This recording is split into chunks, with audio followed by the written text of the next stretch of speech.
Hello, welcome to my YouTube channel, it's Mangothao. Okay, today's video is going to be a 1-year anniversary of my projects I've done in the Hmong villages in Laos.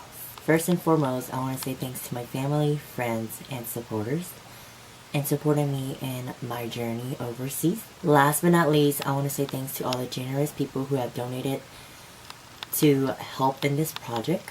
So in 2017, I have started up Peb Vam Meej project, which is a non-profit organization who helps the fellow Hmong community in the United States and overseas as well.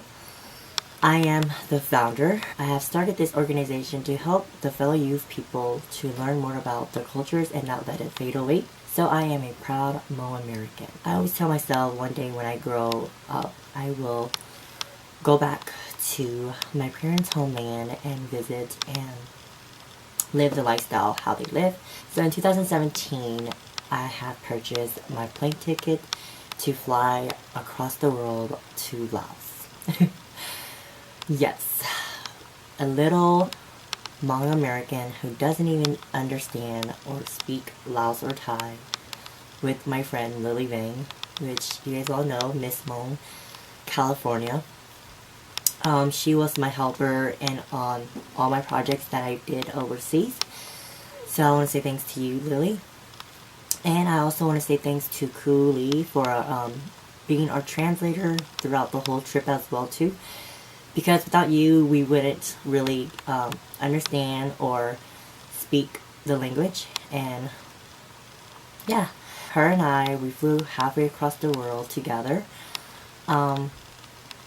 It was a great experience for the kids that is in the United States, because in the United States you have electricity, running water, fast food restaurants, and like transportation. So it was a challenge for myself as well too, because I was born and raised in the United States, so I always hear my parents and grandparents and elderlies talk about their stories back in Laos. Me and Lily, we flew from the United States to Thailand, then Thailand to Laos. I was in Laos for 2 weeks. Out of the 2 weeks, it was a great experience because everything started to change right when we left Bangkok, Thailand airport to the Laos Laos airport. That's when everything began. No Wi-Fi unless you're in like the downtown area, and the cafes or like restaurants have Wi-Fi. So then the scenery started to change because it was all just dirt road and people walking on like the side streets and all that stuff. So we flew to Laos airport, which is a downtown. You could consider it a downtown area. So you used to have like electricity and all that stuff. So when we got there, we grabbed dinner. Then we went to the little night market and purchased souvenirs, which I purchased some for my family. And then we drove 13 hours through the mountains and hills, and the roads were pretty bad. It took us 13 hours, but if it was a straight road and not going up mountains and down mountains, we would probably get to our destination quicker. So it was getting late already, so then we slept at a hotel or a motel, I would consider it, because it was someone's house and that they turned the extra rooms into a hotel motel area for people to sleep. So then right then and there, when I was going to use the restroom, it started to change, because in Thailand we were still in Bangkok, so then you still have like the standards United States flushing toilet. So when we were in Laos, that's when you pretty much sit on top of a hole that is like a toilet, but then you just squat and you do your business, instead of having a flush nozzle thingy majigger. You have to get a bucket of water and flush it manually. So that was something different that I did. It was hard as well too. And also there is no hot water, so pretty much I showered in cold, ice cold water.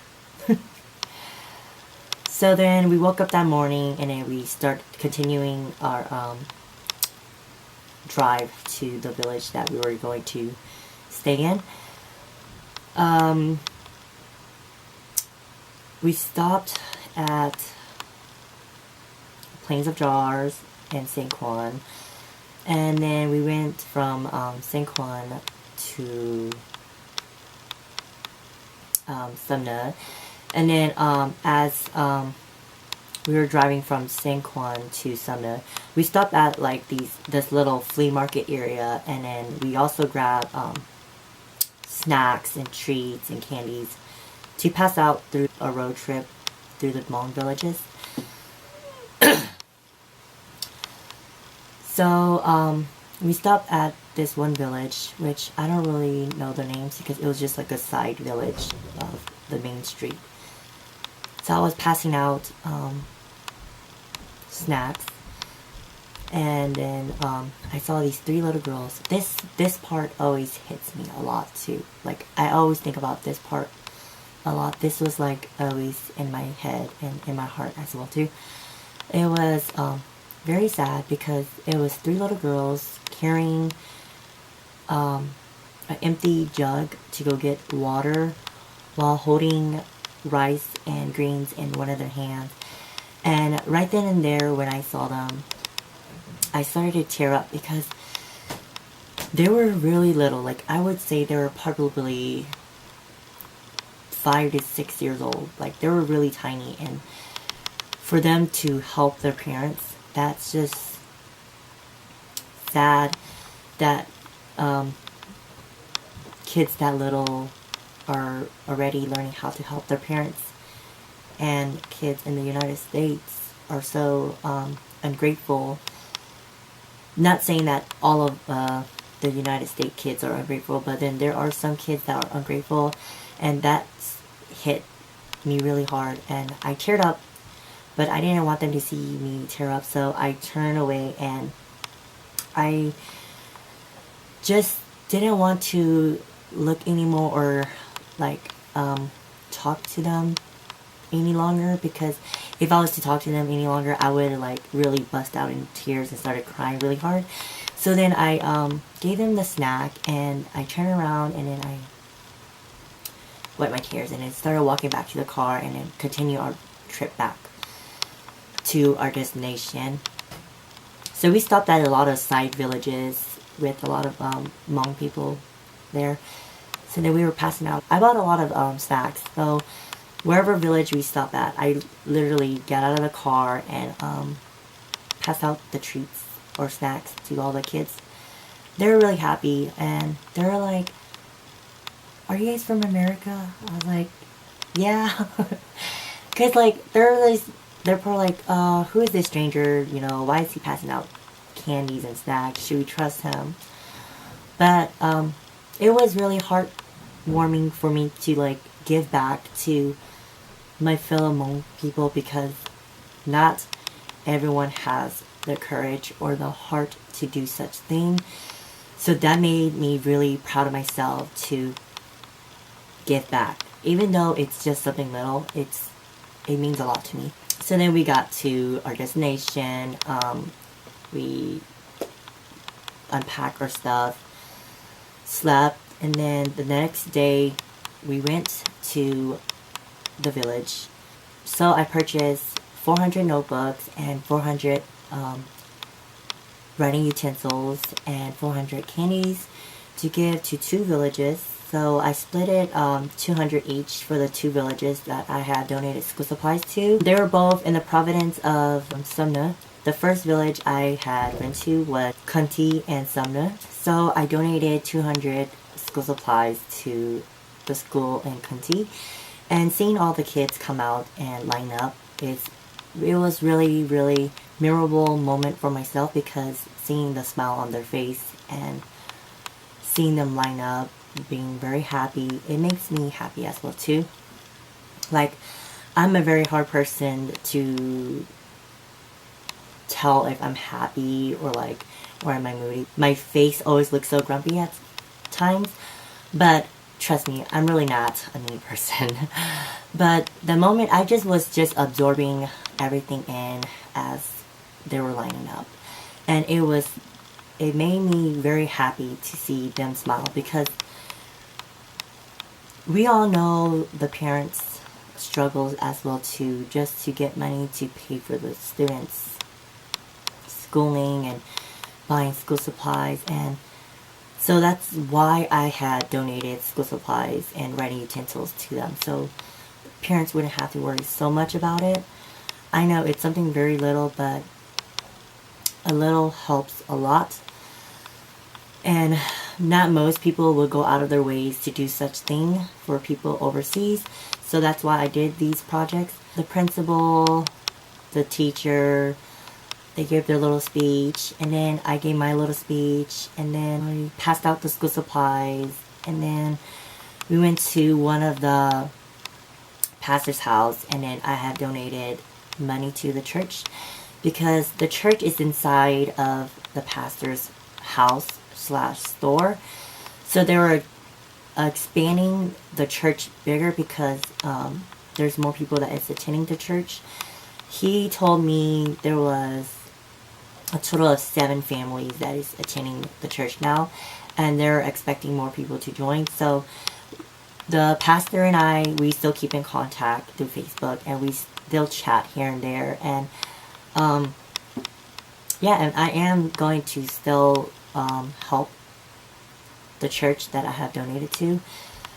Most of you guys may not know, but I am Christian. So yeah, so that made me really think about life after that day, because like, there are days where I always say to myself that, you know, I hate my life, you know, why do I have to live my life this way and that way, and why can't my life be like this and that? So it really hit rock bottom for me to maybe think about my actual life, and to be more caring and loving to others and my family, and just not family, but like everyone in general. So it hit me. So then the pastor, they did a little meal for us for lunch, and then we ate, and then we went back to the village that we were staying in, and then we went to go help do some house chores and stuff like that. Then the next day we went to the second village. It was in Sumna as well too, and it's Napia. I hope I'm saying it correctly. But this is a village of Hmong people only, which was really interesting and really cool, because most of the village that we went through, it was like mix of Hmong and Hmong Doi people. So this whole village was all Hmong. So I went to this village, went to talk to the mayor that we're going to donate school supplies. So I donated 200 school supplies and notebook and candies as well to this school. And the kids were, they were more little than the first village I went to, but they were so cute. I will show you guys footage of everything after this little quick talk. So then, yeah, we did all that, and then it made me very, very happy, and like, it made me feel like a better person, because I gave back to the less unfortunate kids that struggle so much in life, and waking up every day, going to school, and then get off school, go help your parents do gardening and all that stuff. So it made me think really hard about my life as well too. And it was a good 2 weeks get away from the city life. So yeah, after that we came back, and then there was, in the village that we were staying in, there was this dance team that they had. They wanted me to teach them a dance routine. So then me and Lily, we made up a really quick dance routine, and we taught the girls, and we literally danced from 6 all the way to midnight. And then I was really tired, but I didn't want to be rude, so we literally stayed up until midnight. And then I was like, okay guys and girls, I'm really tired, so let's call it a night. And they were really happy, and throughout that time they got the dance down by that night. So I was really shocked. So it was so fun. That was fun. That was really fun to teach them a dance, and they learned within the time frame that we had only. And then the next day we woke up, and I wanted to do a makeover for all the girls that's in the village, and that's what we did. So I did a makeover, and they were really happy, and they were like surprised that, oh my gosh, a guy could do makeup, that is so cool. And they were just saying that you're so talented, you know, dancing and knowing how to do makeup and all this and that. So that made me really happy. Doing makeup is something I really like to do anyways, because like, as you can tell, there's a lot of makeup brushes behind me and like this thing. But it was fun. But I wish I would have brought more stuff, but then I didn't. But now that I know that they really like makeup, maybe whenever I go back, I'll bring like more makeup stuff and like false lashes so they can see all the different stuff. And maybe I could buy some makeup and bring it back to the girls that live in the villages. And then we did a little quick photo shoot slash just take photos for memories. And they were like, oh my gosh, thank you so much for the makeover, and it made us really pretty. So the last night there, Lily and I had made kapia for the villages to eat. Then after that, one of the women in the village did napa for us. So then we went to their house, and then we ate there again for dinner. And the girls wanted to perform their dance routine for everyone to see. So then we did that, and we karaoke, and we took photos, and we just sat around and talked. And it was late. We stayed late. Like, it was like 1 in the morning, and we were still outside jamming the music loud, singing and dancing and talking. Then we stopped by one of this elderly couple's house and have like a late dinner again, and then we went to bed. The morning of the day that we were gonna fly out back to Thailand, we went to one of the villagers' garden. Went to go see it. The scary part was I was with one of the guys that was in the village, so I was behind him, holding him on his bike because he was driving me. So then we went past. It was really scary because I didn't expect it to be that close to the actual road where they traveled through. 2 weeks before I went overseas, you guys know me that I like listening to Daneng and Ning Ning, and I stopped listening to all that so I don't think of like spiritual stuff whenever I'm overseas. So I stopped for 2 weeks before I went overseas, so I didn't think of anything like ghosts or like scary stuff. And then we literally stopped right in front of this grave, and he's like, oh, Tilo Going, there's a dead body here. They buried this person here. And then he's like pointing to it, and I was like, oh, I'm scared. Can you drive? That's scary. I didn't expect to see this on the way here. Yeah, that's scary. So I told him to keep going because it's scary. Because I don't like to think of ghostly stuff because, you know, I am a pretty wimpy person. So that was pretty scary. And then when we came back again, I just turned my head the other way, you know, to like not think about it and like not to see it again. So then that day, I took pretty much all the villagers' kids was with us the whole time we were in Laos, and we took most of them with us to Sumna downtown, and then I treated all of us to pho and kapong for our last actual meal together. And then they all took us to the bus station, and this was the hardest question anybody have ever asked, and for me to answer in general was and then I didn't know what to say to them. Like, I do know what to say to them. It's like, I don't know when I will come back, but I just, that moment, I didn't answer them, because I really don't know when I will be back to see them or go visit them again, because, you know, of work and vacation time and all that stuff. So that was the hardest question to answer that day, or like in life in general.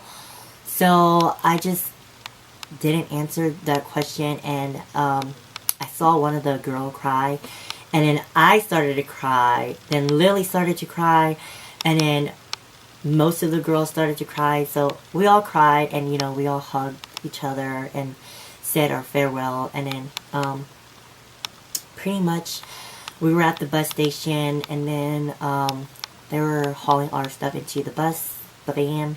We were in the van.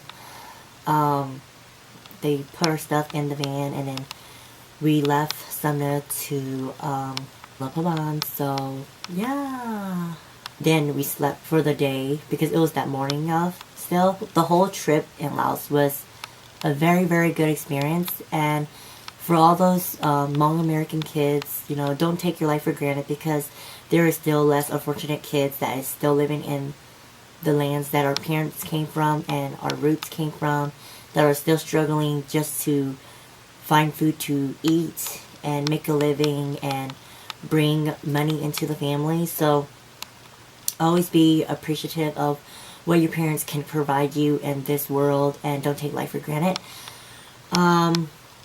Yeah, so that concludes my whole experience. It was one of the best experience ever, and I will never forget the moment that I spent there for the 2 weeks.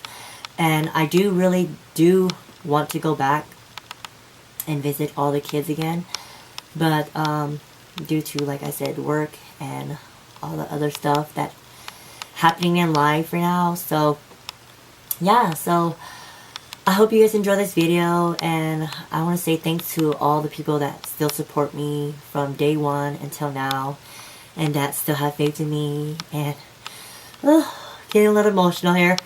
I want to say thanks to my family, always supporting me in what I do. My friends, you guys all know who you guys are. So yeah, so I hope you guys enjoyed this video. Thanks for watching. Bye.